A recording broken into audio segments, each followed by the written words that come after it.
सर्वप्रथम मैं अपने सद्गुरुदेव के चरणों में साष्टांग दंडवत प्रणाम करते हुए समस्त भारत से आए हुए संत समाज को वंदन करता हूँ और अपने दिलों में हिंदू राष्ट्र की बनने की जो भावना है, अपनी संस्कृति को फिर से अपने विश्व गुरु के पद पर प्रतिष्ठित करने वाले हृदय को मैं वंदन करता हूँ। मित्रों, अपने 500 वर्षों की यूरोप देशों ने जो विकास यात्रा रखी है, उस विकास की यात्रा ने सिर्फ मनुष्य को ही नहीं, पूरी प्रकृति को विकृत करके रख दिया है। मैं शुरू से ही कई दिनों से इन सारी समस्याओं को सुन रहा हूँ, लेकिन इन सारी समस्याओं की जो जड़ है, उस जड़ को समझना पड़ेगा। आतंकवाद, लव जिहाद, ये जो सारी समस्याएं हैं, इन समस्याओं का मूल जड़ क्या है? हर मनुष्य विकास चाहता है, हर संस्कृति अपनी ऊंचाई पे जाना चाहती है, लेकिन कौन सी संस्कृति सदा टिकी रहेगी और किसका विकास होगा पूरा, ये निश्चित करने की जरूरत है। जो यूरोपीय देशों ने हमारे सामने विकास का मॉडल रखा, उस विकास के मॉडल ने सिर्फ मनुष्य को ही नहीं, पूरी प्रकृति को विकृत करके रख दिया है। इस प्रकृति में जो 5 ज हैं, जल, जीवन, जंगल, जानवर और जन, मनुष्य, इन सभी का आपसी बहुत बड़ा घनिष्ठ रिश्ता है। सिर्फ रिश्ता ही नहीं, इनका एक समानुपातिक जो है इनका रिश्ता है। अगर हमने किसी एक को भी समानुपात को बिगाड़ा तो इस 5 का सर्कल बिगड़ जाना सुनिश्चित है। हमने जमीन का अंधाधुंध दोहन किया है, हमने वनों को अच्छी तरीके से काटा है। आज भारत में 30% जंगल ही है, जिसके कारण आज भारत में इस धरती के चारों तरफ ओजोन की जो परत है, इसमें किलोमीटर का होल्स हो गए हैं। इससे सूर्य से आने वाली जो अल्ट्रावायलेट किरणें हैं वो पड़ रही हैं। मनुष्य पे, वनस्पति पे, जानवर पर आए दिन नए नए रोग पैदा हो रहे हैं। ये मूल जो समस्या है, ये समस्या के जड़ में हमें जाना पड़ेगा।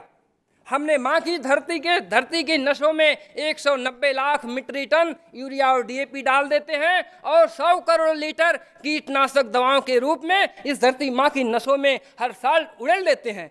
इसका परिणाम है माँ धरती विषैली हो गई है, वो विष पैदा कर रही है और विष को पूरी मनुष्य ही नहीं, वनस्पति खा रही है और जंगल, जानवर सभी लोग खा करके विकृत हो रहे हैं। रोज नए आए दिन नए रोग पैदा हो रहे हैं।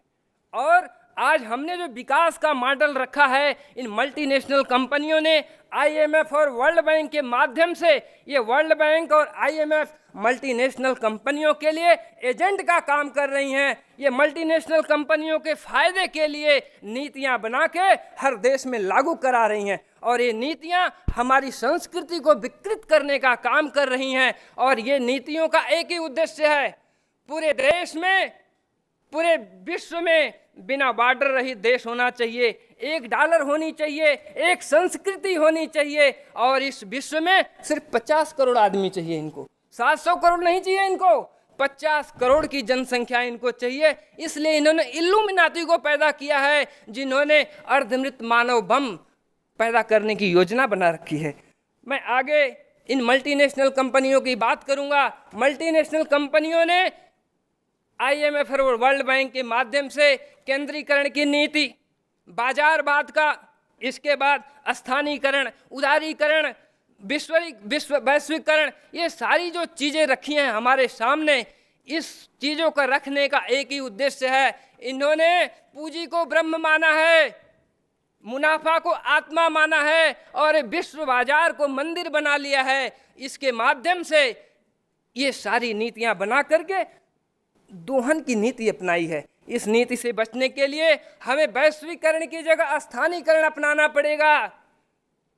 बाजारवाद की जगह बाजारवाद से मुक्ति की दिशा में हमें कदम रखना पड़ेगा। इस तरीके से हमको कार्य करने से इस अपसंस्कृति से हम बच सकते हैं और दूसरा कोई हमारे पास रास्ता नहीं है।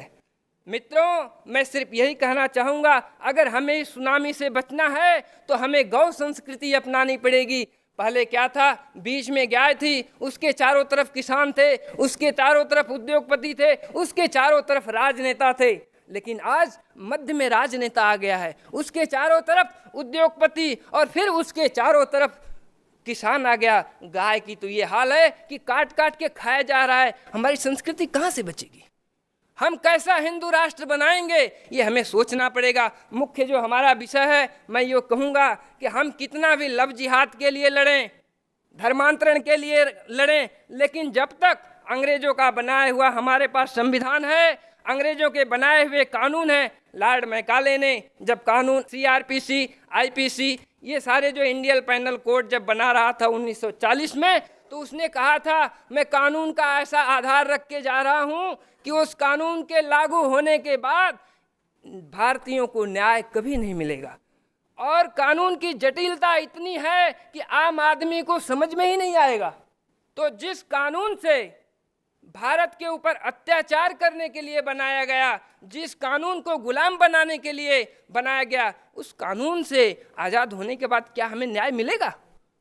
यहाँ पे बहुत सारे वकील हैं। मैंने माननीय शिंदे जी से भी दोपहर में बात किया था कि मैंने बहुत सारे वकीलों से, सुप्रीम कोर्ट से, रिटायर्ड जजों से ये बहस करी है कि हमें जनमत संग्रह कराना है संविधान के ऊपर, कानून के ऊपर हमें जनमत संग्रह कराना है।